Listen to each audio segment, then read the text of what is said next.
Tightness और नसों का कड़ापन आजकल एक आम सी समस्या हो चुकी है और उसकी वजह से हम लोग बहुत सारे आसन कर भी नहीं पाते। तो इसका उत्तम उपाय क्या है? उत्तम उपाय है कि नसों को खींचना तानना। अब खींचने तानने के लिए तो किसी व्यक्ति की ज़रूरत होती है या वो स्ट्रेचिंग करवाए, ऐसे अनुभवी आदमी की ज़रूरत होती है। तो ऐसा भी आजकल संभव नहीं कि ना तो हमारे पास समय है, ना इतना ढूंढने से मिलते हैं कोई लोग। तो फिर क्या करें? तो दुपट्टा जो है, ये जो प्रोप्स हैं, ये हमें बड़े काम आते हैं। अभी हम बात करेंगे कि पूरे शरीर की नसों को खींचना तानना, ऐसा 2-3 आसन जो है, 2-3 क्रियाएं हैं, उनको एक साथ मिलाकर हम करते हैं। और करने के बाद में आप शरीर में परिवर्तन देखना, धुआं सा उठेगा एकदम। नसों के अंदर भरा हुआ जो गैस का गोला है, जो गांठें सी पड़ी हैं, जो टाइटनेस है, वो सब एकदम से आराम से आपको खुलती हुई महसूस होंगी। पहला, आप दोनों पाँव को एक साथ मिलाइए। इससे क्या है, नसों का बैलेंस भी होता है। चाहे साइटिका या कमर दर्द वाली नसें हो, कंधे वाली हो, शोल्डर ब्लेड वाली हो, हाथों की नसें हो, सबको एकदम से आप महसूस कर पाएंगे। कोई भी क्रिया करो, उसकी जड़ महसूस किए बिना उसका लाभ पूरा मिलना मुश्किल है। तो कैसे करना है? देखो, ये दुपट्टा आपने लिया, पैरों के पंजों में डालिए और दुपट्टे को इस तरीके से पकड़िए कि कोहनियाँ आपकी एकदम सीधी रहें। और दुपट्टे को पकड़ के श्वास भरते हुए, श्वास भरो, स्पाइन को एकदम सीधा। ये स्पाइन सीधी रखना ही ज़रूरी है। यहाँ पर ये गोलाई ले लेंगे तो इस दुपट्टे के प्रयोग का कोई फ़ायदा नहीं। आपको एकदम स्पाइन को सीधा रखना पड़ेगा। जब लंबर से लेकर सर्वाइकल तक पूरी स्पाइन सीधी होगी, तब असली असर शुरू होगा। और ये कंधा जो है, इसको एकदम ढीला छोड़ना। शोल्डर ब्लेड पूरी फैल कर बाहर की ओर आनी चाहिए। और ये कोहनियाँ जो हैं, ये एकदम सीधी, कलाइयाँ एकदम सीधी और ढीली। ये जब आप पूरा ढीला रखेंगे, तब आप देखेंगे कि हाथ की नसों में खिंचाव इतना आ जाएगा कि ये जैसे जोड़ एक एक खुल रहा हो। अब कलाई का जोड़ खुला, कोहनी आपको खुली हुई महसूस होगी, कंधा आगे की ओर जाता हुआ महसूस होगा। जब स्पाइन को थोड़ा पीछे लेकर जाएंगे, गर्दन को थोड़ा ऊपर उठाएंगे, तो सर्वाइकल वाले एरिया में एक फैलाव दिखेगा। ये भी आपको सर्वाइकल के दर्द में लाभ देगा।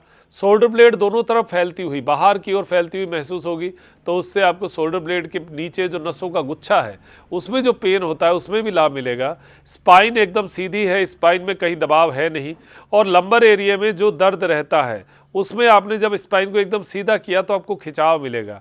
अब यहाँ पर क्या है, जोर ज़बरदस्ती करना नहीं है।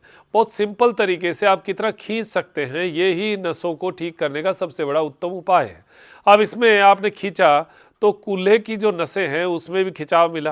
कूल्हे की नसों से जब आप नीचे चलेंगे, तो घुटने की नसों में, पिंडलियों की नसों में और एड़ी की नसों में। अब ये पूरा एक सर्किल बना है। और लास्ट जो इसका खिंचाव बनेगा, पंजे के ऊपर, यहाँ पर दुपट्टा है ही। तो हाथ में और पाँव में जो दुपट्टा है, ये दुपट्टा आपके पूरे एक सर्किल को बनाता है। और इस सर्किल को आप धीमी गति से, आराम से, मतलब बिना ज़्यादा प्रेशर किए, और आराम से श्वास लेते रहो, छोड़ते रहो। 1 मिनट, 1.5 मिनट, जब आप इसको थोड़ा टाइम देंगे ना, टाइम देने के बाद आपको इसका पता चलेगा कि कितना इसका रिजल्ट, कितना इसका इफेक्ट है। 1 मिनट, शुरू में 1-1.5 मिनट से ज़्यादा मत करना। दूसरे दिन 2 मिनट, तीसरे दिन 3 मिनट, ऐसा करके 4-5 मिनट तक आप इसको ले जा सकते हैं। गर्दन ऊपर खींच कर रखना, बस स्थिर रहना, कुछ नहीं करना हमें, कोई भाग दौड़ नहीं, कोई खींचतान नहीं, बस आराम से ये खींचतान करके, जैसा दुपट्टा कह रहा है वैसा ही शरीर को रखो और बस खींच के रखो। महसूस करो, 2-3 जगह आपको खिंचाव ज़्यादा लगेगा, बैक साइड में, पिडलियों में, कंधे में, और बाकी का शरीर ढीला रहेगा। तो आपको ऐसा लगेगा कि 2 मिनट में तो पसीना आ जाएगा। और इतनी गजब खिंचाव से पसीना क्यों आता है भाई? हम भाग दौड़ थोड़ी रहे। इससे पसीना इसलिए आता है क्योंकि ब्लड सर्कुलेशन उन पाइपलाइनों में जहाँ जहाँ जोड़ थे वहाँ रुका पड़ा था। आपने जब इसको खींच दिया तो वो सारा ब्लड सर्कुलेशन चल पड़ा। और शरीर में ब्लड चलने का नाम ही गर्मी है, ऊष्मा है। जब तक आपके शरीर में ऑक्सीजन जगह जगह ना पहुँचे, गर्मी नहीं मिलती। यहाँ पर अब ऑक्सीजन आपने पहुँचा दिया और एकदम से हीटिंग आपको मिलेगी। अब यहाँ से रिलैक्स करें और थोड़ा सा पाँव को जो बैठकर कदम ताल है ये करेंगे, ये 2-3 मिनट करें। इससे ब्लड सर्कुलेशन वापस, जैसे पाइपलाइनों को खींचा है तो उनको आराम भी देना ज़रूरी है। केवल खींच के नहीं रखना, उनको थोड़ा रिलैक्स करना। रिलैक्स किया, एक चीज़ ध्यान रखना, बीपी, हार्ट की प्रॉब्लम हो तो ऐसी चीज़ों में थोड़ा खींचतान कम करनी चाहिए या करनी ही नहीं चाहिए। अगर ऐसा करने से कोई चक्कर आए, भारीपन लगे, मत करिएगा, ये ध्यान रखिए, सावधानी है। इसके बाद में एक एक पाँव से और करिए। जानुसिरासन का रूप है, लेकिन आगे नहीं जाना, केवल दुपट्टे से खींचना। इसमें साइटिका वाली जो ये साइड वाली नस है, इसमें अच्छा खिंचाव मिलेगा। तो ये खींचतान एक साथ 10-15 मिनट का प्रयोग है। इसको आप 5-7 दिन करके देख लो, जो प्रॉब्लम है, और ये करके देखोगे तो उससे उस प्रॉब्लम में लाभ मिलेगा। कई बार ऐसी पर्टिकुलर प्रॉब्लम होती है जिनके लिए लाखों रुपए खर्च कर देते हैं हम, और समझ में भी नहीं आता प्रॉब्लम है क्या। पंजे को ऐसा खींचो अपनी ओर दुपट्टे से, कमर को सीधी रखो, कोहनिया, कंधा वो सब ढीला, वैसे ही केवल एक पांव पर जोर आएगा, दूसरा पांव तो साइड में है। दुपट्टे से जब पैर के पंजे को खींचेंगे, कईयों को यहां पर इस जगह एक पॉइंट में दर्द होता है। उस दर्द को अगर आपको पकड़ना है तो आप ऐसे पैर को करो और ऐसा दुपट्टा जो है ये लपेट कर ऐसे खींच कर थोड़ा सा चेहरे को, ऐसा शरीर को पंजे की ओर ही मोड़ के रखना। हम ज़्यादातर ऐसे मुड़ जाते हैं, तो जो पैर सीधा है उस साइड में मोड़ के देखो और खींचो पैर के पंजे को, स्पाइन को सीधा करो, गर्दन को ऊपर खींच के रखो। अब यहाँ पर महसूस करो, आपको कूल्हे में वो नस खिंचती हुई महसूस होगी, वो नस आपको कूल्हे में आनंद देती हुई महसूस होगी, बहुत अच्छा लगेगा। गर्दन को ऊपर खींच के रखो, श्वास सामान्य लेते रहो, छोड़ते रहो और खींचते रहो। डीप ब्रीदिंग, श्वास लंबा गहरा लेना, लंबा गहरा छोड़ना, ये प्रयास जरूर होना चाहिए।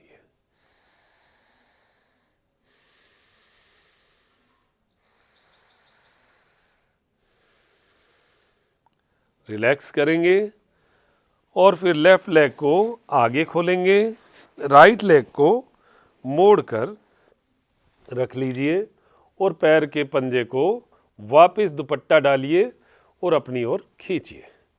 शाबाश। ये खींचकर जितना आप दूसरे पैर से भी रखेंगे, इसमें क्या है, दोनों पैर वाला अलग सिस्टम है, इसके अंदर आपको अलग थोड़ा सा ये कूल्हे के ऊपर स्पेशली इसका प्रेशर दिखेगा और बहुत पॉजिटिव प्रेशर।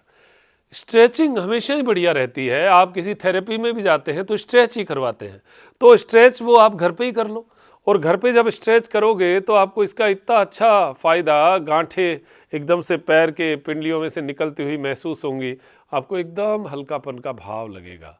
श्वास सामान्य लेते रहिए, छोड़ते रहिए, आनंद की अनुभूतियाँ हैं ये इतना पॉइंट को खींचना आप किसी और क्रिया में कर ही नहीं सकते। आपको इतना गजब लाभ देखने को मिलेगा। बस स्पाइन को सीधा रखना, गर्दन ऊपर थोड़ी उठा के रखना, फिर आप देखना 2-5 दिन में आपकी एनर्जी का लेवल देखिएगा कितना अच्छा आपको फील होगा। पैरों को खोलो और थोड़ा बैठकर कदम ताल। ये क्रियाएं हम हमारी योग क्लास में हमेशा करवाते हैं। आपको अगर क्लास ज्वाइन करनी है तो ज़रूर करें, और 470 रुपये पर मंथ का उसमें चार्ज हमारा रहता है। आपको ऐप मिलती है, ऐप में रिकॉर्डिंग भी मिलती है, लाइव क्लास भी होती है। लाइव क्लास को रिकॉर्डेड उसमें रखा जाता है, तो कभी कोई क्लास मिस हो जाए तो आप देख सकते हो। और बहुत सिंपल सी क्रिया है। हमारी क्लास में हम लोग बहुत कोशिश करते हैं कि कोई भी व्यक्ति खाली ना बैठे। वो सारी जो क्रियाएं हैं वो कहीं ना कहीं आपको लाभ देगी। बात ये भी नहीं है कि हम कोई क्रियाएं कर पाए नहीं कर पाए, कुछ बातें ऐसी हो जाती तो जो हमें क्लिक कर जाती हैं। हो सकता है वो बातें हमें पहले पता हो, लेकिन क्लास में चर्चाओं में कई बातें ऐसी निकल आती है जो प्रैक्टिकल होती है और जो घर में करने लायक होती है, और उससे हमारा स्वास्थ्य, लाखों रुपए का स्वास्थ्य सुधर जाता है कई बार। तो एक छोटे से इस आपके प्रयास से, ज्वाइनिंग से हो सकता है पूरे घर का स्वास्थ्य सुधरे।